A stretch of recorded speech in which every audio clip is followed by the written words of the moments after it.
Le 31 mars 2026, nous sommes dans la 5e année et au 36e jour depuis le début de l'invasion à grande échelle. Je vous souhaite la bienvenue. Je vous présente le rapport de situation. Dans le rapport d'aujourd'hui, nous ne voyons en tout cas aucun gain de terrain. Je suis rentré assez tard à la maison aujourd'hui, c'est pourquoi je n'ai malheureusement pas pu mettre à jour la carte de la situation. En revanche, on note d'autres faits marquants. De nouvelles attaques sur des sites majeurs, une trahison en Europe et une nouvelle perte annoncée pour les forces aérospatiales russes. Dans la ville russe de Nijni-Kamsk, une explosion massive s'est produite dans la raffinerie de pétrole Taneco. Des images sur place montrent une violente explosion et des incendies dans l'installation. La raffinerie est l'un des plus grands sites de traitement en Russie et dispose d'une capacité annuelle d'environ 8,7 millions de tonnes de pétrole brut. Il ne s'agit donc pas d'une installation périphérique, mais d'un élément important de l'infrastructure industrielle. Ce qui est particulièrement remarquable, c'est la distance. Situé à environ 1100 km de la ligne de front, ce lieu est profondément à l'intérieur du territoire russe. Des événements à une telle profondeur soulignent une fois de plus que les attaques ne se limitent plus uniquement à la région proche du front, mais peuvent également s'étendre à des centres industriels éloignés. Et c'est très intéressant, car il y a environ 2 ans, nous avons regardé une carte lorsque les premières attaques contre des dépôts de pétrole et des raffineries russes ont eu lieu. Et sur la carte, on pouvait voir lesquels se trouvaient tous à portée des drones ukrainiens, à l'époque principalement des drones FP2. Et tout cela se trouvait près du front, plus quelques centaines de kilomètres supplémentaires. Et maintenant, nous avons dépassé les 1000 kilomètres, et cela en quelques mois seulement, ce qui est bien sûr très intéressant. Selon les rapports actuels, au moins une unité de l'installation est en feu. Officiellement, la partie russe affirme qu'il s'agit d'une défaillance technique. Cependant, les circonstances suggèrent une possible attaque aérienne ukrainienne, car il a également été question d'une menace immédiate de drones dans la région. De même, le trafic aérien sur l'aérodrome voisin a également été restreint peu avant l'explosion. Coïncidence ? Je ne le crois pas. L'installation appartient à l'un des principaux sites pétrochimiques du pays et fait partie d'une infrastructure industrielle majeure, importante tant pour les chaînes civiles que militaires. D'ailleurs, certains soupçonnent aussi qu'il pourrait s'agir d'une frappe de Flamingo. Mais cela reste pour l'instant une supposition. Et il y a plus de suppositions que de faits. Mais restons-en à Flamingo et aux faits, car il y a du nouveau à ce sujet. De nouvelles analyses du canal Dnipro-Ozyn fournissent d'autres indices sur l'attaque ukrainienne contre l'usine chimique de Tchapaïevsk qui a été attaquée il y a quelque temps. Selon ces informations, 3 missiles de croisière FP5 de type Flamingo ont été utilisés lors de l'attaque. Au total, 3 Flamingo auraient donc été lancés. D'après les informations du canal Ozyn, l'un d'eux a été intercepté par la défense aérienne russe, ce qui signifie que 2 sont passés. Cependant, et il est important de le mentionner maintenant, le deuxième a déjà explosé lors de l'approche, après avoir apparemment heurté un obstacle sur le site, probablement un mât ou une ligne, ce qui a provoqué une explosion prématurée ou l'a dévié de sa trajectoire. Le 3e Flamingo s'est écrasé à proximité immédiate d'une zone d'atelier qui avait déjà été la cible d'attaques de drones ukrainiens auparavant. L'effet de l'attaque semble donc avoir été très limité. Et limité signifie, dans ce cas, inefficace. Alors que la proximité avec des zones cibles déjà connues indique que les mêmes structures ont de nouveau été visées délibérément. Les impacts décrits suggèrent plutôt des dégâts mineurs, en particulier par rapport à des frappes réussies directement sur les installations de production. Et nous voyons encore une fois que le Flamingo n'a pas pu atteindre sa cible. À l'époque, il avait été annoncé il y a environ 1 an avec une précision de frappe d'environ 25 mètres autour de la cible réelle. Si je veux toucher un dépôt de munitions densément construit, d'accord, alors on peut l'utiliser. Mais si je veux toucher un seul bâtiment, eh bien 25 mètres de différence, c'est déjà beaucoup. Il n'est tout simplement pas encore assez abouti et il faut encore travailler un peu dessus.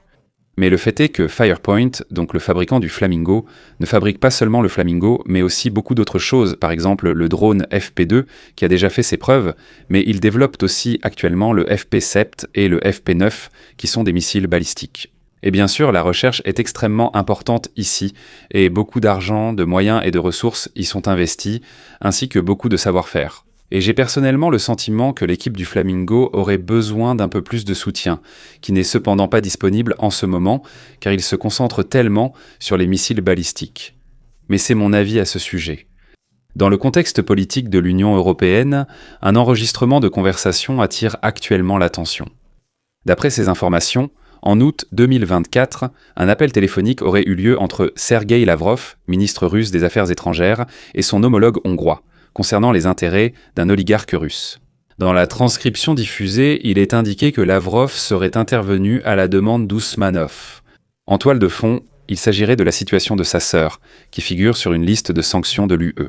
Le ministre hongrois des Affaires étrangères aurait indiqué lors de la conversation que la Hongrie préparait, avec la Slovaquie, des démarches pour obtenir un retrait de la liste. L'authenticité de l'enregistrement ainsi que son origine n'ont pas encore été confirmées. Il s'agirait d'un service de renseignement européen non identifié. Donc pas d'un service de renseignement européen, ce n'est pas ce que je voulais dire, mais d'un service de renseignement d'un État européen. Parallèlement, on sait qu'il y a eu récemment, au sein de l'UE, de nouveaux retards dans la prolongation des sanctions. Certains États membres, notamment la Hongrie, ont conditionné leur accord, ce qui a entraîné des périodes de prolongation plus courtes, puisqu'ils n'ont plus bloqué la décision. La combinaison du comportement politique au niveau de l'UE et des accusations qui circulent renforce l'impression de tensions persistantes au sein de l'Union concernant la gestion des relations avec la Russie. Si le contenu de l'enregistrement devait donc s'avérer exact, cela signifierait bien sûr qu'un État membre de l'UE accepte plus ou moins directement des demandes émanant du Kremlin, qui ne seraient entrant même pas d'ordre politique, mais purement privé. Et cela aux dépens de l'Ukraine et surtout aux dépens de l'UE, et donc aussi à vos dépens, mes chers téléspectateurs. De plus, il ne s'agit certainement pas d'un hasard si cet enregistrement, il faut aussi le mentionner, a été publié juste avant l'élection présidentielle. Il semble que les forces russes aient commencé à équiper les drones Shahed de leur de missiles RR de type R-60. Cette mesure vise à tromper la défense aérienne ukrainienne, les aéronefs déployés et à accaparer des ressources de manière ciblée. Selon les Russes, les maquettes installées modifient la silhouette des drones et les font paraître à première vue comme des cibles plus lourdement armées qui pourraient théoriquement se défendre contre des hélicoptères ou des avions de chasse tentant de les abattre. Cela crée ainsi une pression décisionnelle supplémentaire pour les groupes de défense aérienne mobile ou les aéronefs déployés lors de l'identification des cibles. Cela correspond à l'approche qui ne se concentre pas seulement sur le nombre de drones, mais intègre aussi des effets de leurrage ciblé. Si certains systèmes paraissent plus dangereux qu'en réalité, le risque d'utiliser des moyens d'interception précieux ou de mal établir les priorités augmente. Pour la défense aérienne, cela représente une charge supplémentaire. En plus de la simple neutralisation, l'identification devient également plus complexe, en particulier lors d'attaques avec une forte densité de drones. Même 7 jours après les premières attaques, le dépôt russe du port d'Ost-Louga continue de brûler. Des images satellites récentes montrent des incendies persistants et des dégagements de fumée à l'intérieur du complexe portuaire. Le fait que les incendies persistent aussi longtemps est un signe clair que les opérations d'extinction ont soit été interrompues, soit ne sont plus possibles. Ost-Louga est l'un des principaux centres de transbordement des exportations d'énergie russe sur la Baltique. Dans de telles installations, le stockage, le traitement et le chargement sont étroitement liés les uns aux autres. Des incendies incontrôlés pendant plusieurs jours ont des conséquences locales et peuvent perturber toutes les opérations du port. Si les postes d'amarrage en bas de l'incendie ne sont pas maîtrisés, le transfert pendant l'incendie est forcément impacté. Selon des sources issues de la blogosphère militaire russe, la perte d'un avion de combat de type Sukhoi 34 a été signalée. L'information provient notamment du célèbre blogueur militaire ProGair Fighter Bomber, qui rend régulièrement compte des incidents au sein des forces aériennes russes. Aucun détail concernant les circonstances de la perte n'est disponible pour le moment.